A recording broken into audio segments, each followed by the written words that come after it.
आज हम एक ऐसे साधारण इंसान की कहानी जानेंगे जिनकी जिंदगी बलिदान और विरासत की एक असाधारण कहानी कहती है।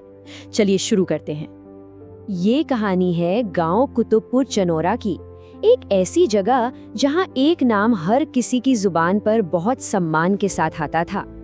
उनका नाम था मदन लाल कुशवाहा। और जानते हैं सबसे कमाल की बात क्या थी कि वो पढ़े लिखे नहीं थे, लेकिन उनके ज्ञान और उनके संस्कारों में इतनी ताकत थी कि बड़े बड़े लोग भी उनसे सलाह लेने आते थे। अपने गांव में ना सब उन्हें प्यार से खुराना बुलाते थे, और ये नाम बस नाम नहीं था, उनके मिलनसार स्वभाव की वजह से उनकी पहचान बन गया था। तो कौन थे मदन लाल? वो 5 भाइयों में सबसे छोटे थे। अपने हंसमुख और मजाकिया अंदाज के लिए पूरे गांव में जाने जाते थे। उनको नाटकों का भी बड़ा शौक था। अपनी बहन के साथ जब वो मंच पर आते थे तो जोड़ी खूब जमती थी। वो खुद भी एक पिता थे, 4 बच्चों के पिता, जिनके लिए उन्होंने अपनी पूरी जिंदगी लगा दी। पर इन सब से बढ़कर उनकी एक पहचान थी, उनका नरम दिल। वो किसी को भी दुखी देख ही नहीं सकते थे। उनकी दरिया दिली का आलम ये था कि घर में चाहे कितनी भी कमी क्यों न हो, उनके दरवाजे से कोई साधु, कोई मुसाफिर, कोई भी कभी भूखा नहीं लौटता था। उनका तो बस एक ही मानना था कि इंसान दुनिया में आता ही है अपनापन बांटने के लिए। वो खुद तो कभी पढ़ लिख नहीं पाए, लेकिन उन्हें शिक्षा की कीमत, उसकी अहमियत बखूबी पता थी।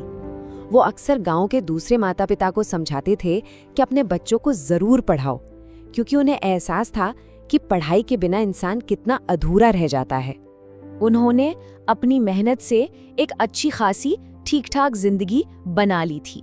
देखिए, किराने की दुकान से लेकर दूसरे कई काम करके उन्होंने परिवार के लिए एक स्टेबल इनकम बना ली थी। सब कुछ एकदम सही चल रहा था। लेकिन ये जो हंसती खेलती जिंदगी थी ना, ये हमेशा ऐसी नहीं रही। बहुत जल्द किस्मत ने एक ऐसा मोड़ लिया कि सब कुछ बदल कर रह गया। देखिए, सालों की मेहनत लगी थी उन्हें अपना जीवन बनाने में। सब कुछ एकदम सही चल रहा था। बस एक गलतफहमी, गांव का एक ऐसा हादसा जिसकी आग में न जाने कितने परिवार जल गए, और मदन लाल जी का परिवार भी उसी की चपेट में आ गया। नतीजा, एक झटके में जिस काम को उन्होंने सालों की मेहनत से खड़ा किया था, वो पूरी तरह से ठप हो गया। और जब काम रुका तो इसका सीधा मतलब था कि घर की आमदनी बिल्कुल खत्म। परिवार पर अचानक मुसीबतों का पहाड़ टूट पड़ा। सोचिए, उस समय उनके बच्चे 12वीं, 10वीं और 8वीं में पढ़ रहे थे।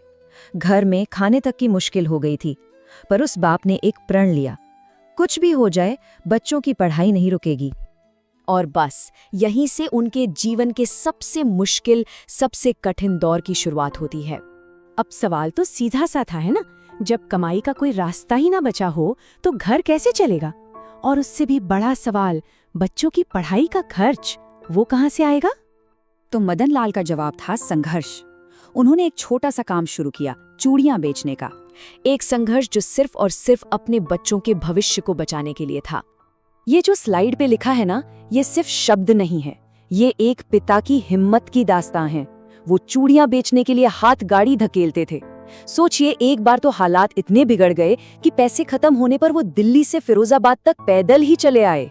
रास्ते में लोगों से खाना मांग कर भी खाया, पर अपनी हिम्मत टूटने नहीं दी। क्यों?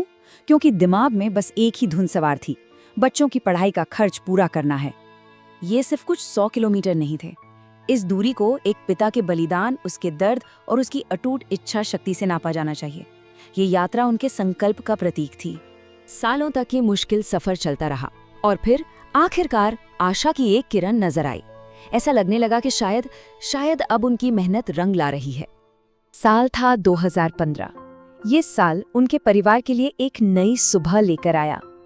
उनके बड़े बेटे सूरज ने अपनी ग्रेजुएशन पूरी कर ली थी और उनकी शादी भी हो गई। मदन लाल का तो सपना ही था कि बेटा टीचर बने, तो उन्होंने उसकी बीएड की पढ़ाई का भी पूरा खर्च उठाया। फिर घर में पोते की किलकारी गूंजी तो खुशियां जैसे दोगुनी हो गई। अब सबको लग रहा था कि चलो, बुरे दिन अब हमेशा के लिए चले गए। लेकिन किस्मत ने एक बार फिर अपना खेल खेला। एक वायरस ने पूरी दुनिया ही बदल दी। ये कोरोना महामारी का दौर था। मदन लाल को अचानक दिल का दौरा पड़ा।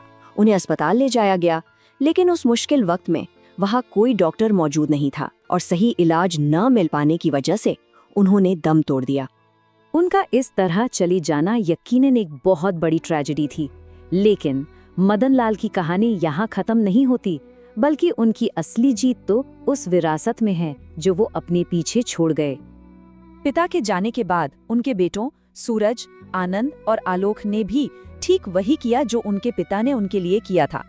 परिवार को संभालने के लिए उन्होंने अपनी पढ़ाई, अपने सपनों, सबको पीछे छोड़ दिया।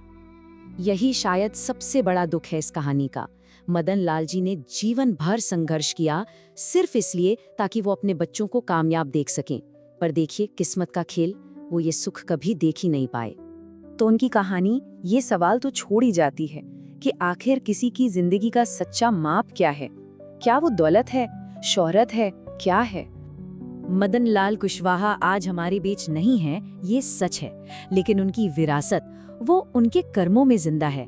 उनकी कहानी हमें यही सिखाती है कि जीवन का असली मतलब उन संस्कारों और उस हिम्मत में है जो हम आने वाली पीढ़ियों के लिए छोड़ जाते हैं। और यही उनकी सबसे बड़ी जीत है। जीत इस बात की है कि उनके दिए संस्कार आज भी उनके बच्चों में जिंदा है। वो खुद तो नहीं है, पर उनकी इंसानियत और दरियादिली की कहानी आज भी उनके गांव में एक मिसाल है। मदन लाल कुशवाहा की कहानी एक बात साफ करती है कि अगर इरादा सच्चा हो तो संघर्ष भी सलाम करता है। ये सिर्फ एक इंसान की कहानी नहीं है, ये इस बात की मिसाल है कि इंसान अपने जिस्म से नहीं, अपने कर्मों से अमर होता है।